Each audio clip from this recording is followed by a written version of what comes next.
Now I know with responsible farming, there's a few things you need to keep in mind. Number one, food and care for your animals at all times, obviously. Number two, never inbreed. You want to maintain healthy stock. And number three, cull the animals that aren't healthy or don't actually deliver anything to your farm. Now we're pretty good with number one and two. The kids love to feed the chickens, everybody has fresh food and water, and a safe place to habitate. We keep a wide variety of stock. We're always rotating and hatching new chicks, and we've got a variety of ages. It's number three that we have the problem with. See, culling a chicken is never an easy thing to do, or at least it isn't for us. I don't know if we're sissies or if we've got too much city in us, but actually putting a chicken to death for no other reason other than it's not the best of its breed just doesn't sit right. So we end up with a lot of pet chickens. We end up with a lot of crossbreeds. We end up with a lot of roosters. But our soft heart does mean that we keep the odd useless animal around. Today I want to introduce you to Nick. He is completely useless. Nick is a Polish Crested. He's a rooster. We didn't know he was a rooster until the first time he crowed. He was very pathetic. He's never been a very confident bird. Yeah,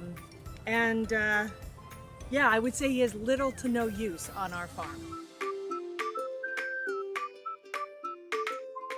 Nick doesn't do any of the things that a normal rooster on our farm should do.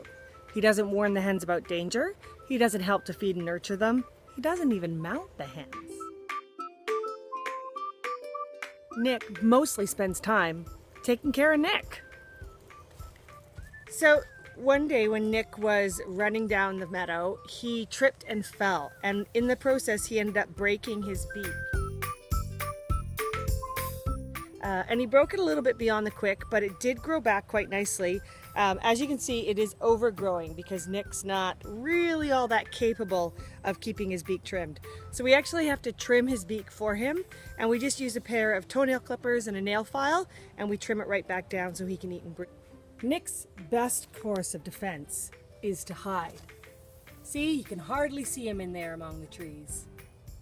But despite him being a bad rooster with an overgrown beak that needs constant maintenance, Nick is a part of our farm, and the kids love him, and he's a pleasure to watch. He trips and falls all over the place. He's kind of got a great personality, even if he isn't kind of useless, and we would most definitely keep feeding him the very little amount of food he eats just to enjoy his personality.